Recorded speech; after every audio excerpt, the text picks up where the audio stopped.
Hello everyone. Today we will discuss about map. It means word map. I will tell you how to look at, how to observe the map. आज हम आपको बताएंगे कि मानचित्र जो है वो मानचित्र को कैसे देखा जाए। ये उन बच्चों के लिए बड़ा यूजफुल होगा जो बच्चे शुरुआती क्लास में हैं, एलिमेंट्री लेवल पे हैं। तो आइए समय नहीं लेते हैं हम आपका ज्यादा और आपको हम बताते हैं कि मैप को हम लोग कैसे देख सकते हैं। जैसा कि आप पीछे देख रहे हैं, ये वर्ल्ड मैप है, विश्व का मानचित्र है, जिसे आप अपने स्क्रीन पर देख पा रहे हैं। यहां आप देखेंगे बच्चों की ये जो जितना भी नीला रंग है, ये ब्लू कलर जो भी है, ये समुद्र है। इसे सी कहेंगे या ओशन कहेंगे, समुद्र और महासागर। ठीक है। तो सबसे पहले जैसे ही आप किसी मैप को देखते हैं और आपको पता चलता है ये नीला रंग दिखाई पड़ रहा है, इसका मतलब वो जलमंडल है। ठीक है, हाइड्रोस्फीयर, समुद्र है या महासागर है। उसके बाद हम आते हैं, जितने भी आपको कलरफुल प्लेसेस दिखाई पड़ रहे हैं, जितने भी ये रंगीन अलग अलग रंगों के दिखाई पड़ रहे हैं, ये सारे स्थल मंडल है, यानी कि ये जमीन है, लैंड है। ठीक है, दो चीजें क्लियर हुई। अब हम देखते हैं कि मैप जब भी आप देखेंगे, मानचित्र जब भी देखेंगे, तो इस बात का विशेष ध्यान देंगे कि मानचित्र जब टंगा होता है ऐसे किसी दीवार पर, तो सबसे ऊपर की दिशा में हमेशा नॉर्थ यानी उत्तर दिशा मानी जाती है। हम आपको दिखाते हैं, शायद आपको दिखाई पड़े, एक ऐसे ऊपर की तरफ तीर का निशान बना होगा और उस पर यन बना होगा, एन। इसका मतलब होता है नॉर्थ। जब भी आप देखेंगे तो जब नॉर्थ होगा तो सामान्य तौर पर आप जानते हैं कि नॉर्थ के ठीक उल्टी दिशा में साउथ होगा, यानी अगर ये नॉर्थ है तो ये साउथ होगा। ठीक उसी तरह से जब बाईं तरफ जाएंगे तो ये पूरब होगा और ये वाला हिस्सा पश्चिम कहा जाएगा। तो ये आपने तीन चीजें भी क्लियर करी मानचित्र में। पहला हो गया, जो भी नीला रंग होगा वो सागर या महासागर होगा, यानी जलमंडल होगा। जो भी कलरफुल आपको दिखाई पड़ेंगे वो स्थल होगा, यानी लैंड होगा। और दिशा ऊपर की तरफ उत्तर, नीचे दक्षिण, और इस तरफ यानी बाईं तरफ जो है पूरब, और दाहिनी तरफ पश्चिम होगा। आपको एक चीज और बताएं कि ये जो मानचित्र है बच्चों, ये मानचित्र राजनैतिक मानचित्र है, इसे पॉलिटिकल मैप कहते हैं। ये प्राकृतिक मैप नहीं है। प्राकृतिक मैप हम किसी और क्लिप में डिस्कस करेंगे। तो आपको तीन चीजें इस अभी तक क्लियर हुई। अब हम आते हैं बच्चों, मोटा मोटा हम आपको बताएंगे कि महाद्वीप कौन कौन से हैं। ठीक है ना। तो हम सबसे पहले शुरू करते हैं अपने देश से। हमारा देश कहां है? आपको पता होगा कि हमारा देश एशिया महाद्वीप में पड़ता है। तो ये हमारा देश भारत है। आप ध्यान दें, यहां आपको भारत दिख रहा है।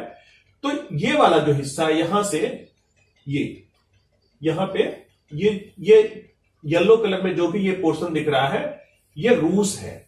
वर्तमान का रूस देश है और ये दुनिया का सबसे बड़ा देश है। तो ये पूरा जो है, रूस का आधा हिस्सा यूरोप में आता है, जबकि आधा हिस्सा एशिया में आता है, और ये पूरा पोर्शन ये एशिया में आता है। इसको एशिया महाद्वीप कहते हैं। एशिया महाद्वीप जो है ये सबसे बड़ा महाद्वीप है और यहां पर लोगों की जनसंख्या सबसे ज्यादा निवास करती है। अच्छा, लोगों की जनसंख्या क्यों निवास करती है यहां पे? क्योंकि यहां पर लोगों की जनसंख्या निवास करने के लायक परिस्थितियां हैं। क्यों परिस्थितियां हैं उसकी बात अगर हम करें तो हम देखेंगे बच्चों, आप किसी भी मैप में देखिएगा, यहां कुछ नंबर्स लिखे होते हैं जो कि अक्षांश रेखाएं होती हैं, और ठीक बीच में आपको कहीं दिखाई पड़ेगा 0 डिग्री। ठीक है, इसको 0 डिग्री है और यहां से लाइन ऐसे खींची जाती है, ये इसको 0 डिग्री, इसको बोलते हैं विषुवत रेखा। ये हमारे पृथ्वी, चूंकि हमारा पृथ्वी गोलार्ध में है, गोल है, उसके बीच से एक रेखा, मतलब उसको अगर काट देते हैं तो 2 टुकड़ों में बढ़ जाएगा। वो जो लाइन है ना, उस वृत्त को क्या बोलेंगे? विषुवत वृत्त बोलते हैं। वही है ये पूरा मैप जो है हमारे उसी ग्लोब को काटकर फैला दिया गया है और समतल जो है, समतल एक दीवार पर चिपका दिया गया है। ठीक उसी को मैप बोल रहे हैं। ओके, तो ये हो गया हमारा एशिया, एशिया, चूंकि आपको हमने बताया विषुवत रेखा के आसपास सूरज की गर्मी ज्यादा पड़ती है, ज्यादा समय तक पड़ती है, इसलिए वहां गर्मी होती है। और उसके थोड़ा सा ऊपर जाएंगे और उसके थोड़ा सा नीचे 30 डिग्री ऊपर 30 डिग्री नीचे, ये रहने के लिए सबसे बेस्ट मौसम यहीं पे होता है, सबसे बढ़िया मौसम। तो इसलिए हमारा एशिया का बड़ा हिस्सा उस एरिया में आता है और निवास करने की परिस्थितियां बहुत अच्छी है यहाँ पे। अब हम आते हैं सबसे बड़ा महाद्वीप। अब आते हैं, हम आपको बताते हैं सबसे छोटा महाद्वीप। आपको यहां दिखाई पड़ रहा होगा जिसमें लिखा हुआ है ऑस्ट्रेलिया। तो ये ऑस्ट्रेलिया देश है और ऑस्ट्रेलिया महाद्वीप में ये तस्मानिया वगैरह, ये न्यूजीलैंड ऑस्ट्रेलिया महाद्वीप में आते हैं। ठीक है, तो देश हो गया, आपको महाद्वीप हो गया एशिया, महाद्वीप हो गया ऑस्ट्रेलिया। अब ठीक उसके बगल में आते हैं, आप इसको देखिएगा, ये है अफ्रीका महाद्वीप। ठीक है, और अफ्रीका के ठीक उत्तर की तरफ जब आप जाएंगे तो ये यूरोप महाद्वीप पड़ता है, इसको यूरोप।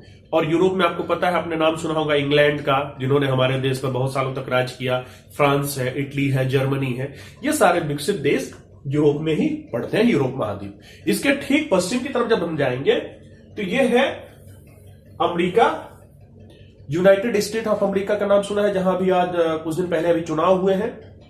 ये अमेरिका, उत्तर अमेरिका महाद्वीप में पड़ने वाला एक देश है, यूएसए जिसे बोलते हैं। तो ये है उत्तर महाद्वीप, उत्तर अमेरिका महाद्वीप। और इसके ठीक दक्षिण में ये दक्षिण अमेरिका महाद्वीप। यहां पे ब्राजील वगैरह पड़ते हैं, पेरू है, आप देखिएगा कोलंबिया है, ठीक है, पराग्वे है, अर्जेंटीना है, ये सब देश दक्षिण अमेरिका महाद्वीप में पड़ते हैं। और दूसरा एक पड़ेगा, जैसे हम ग्लोब को लेते हैं बच्चों, तो ग्लोब के ठीक उत्तर की तरफ उत्तर ध्रुव और ठीक दक्षिण की तरफ दक्षिण ध्रुव, यानी नॉर्थ पोल और साउथ पोल होता है। तो ये नॉर्थ पोल का हिस्सा है, इसको नॉर्थ पोल का हिस्सा बोलेंगे, और ये साउथ पोल का। तो ऊपर ये नॉर्थ पोल की तरफ आर्कटिक होता है और साउथ पोल की तरफ अंटार्कटिक। तो हमने इस तरह से देखा कि मोटे मोटे तौर पर हम विश्व मानचित्र में जो है महाद्वीपों को कैसे देखते हैं, कौन कौन से हिस्से में कौन कौन से महाद्वीप है। ये एक मोटी मोटी बातें हैं, रिव्यू आपको आसानी से आप इसको जान सकते हैं। और आपको हमने भूमध्य रेखा भी बताया, कर्क रेखा ठीक यहां से जाती है, जो 23.5 डिग्री होती है, और फिर ये 23.5 डिग्री मकर रेखा होती है। ये टाइम जोन होते हैं, इन सब पे हम अगले क्लिप में बात करेंगे। आज के लिए इतना ही है, और ये उम्मीद करता हूं छोटे बच्चों के लिए, एलिमेंट्री लेवल के बच्चों के लिए, या सामान्य जानकारी जो रखना चाहते हैं मैप के विषय में, मानचित्र के विषय में, उनके लिए बहुत उपयोगी साबित होगा। आज के लिए इतना ही, फिर अगले क्लिप में मिलते हैं। धन्यवाद, नमस्ते।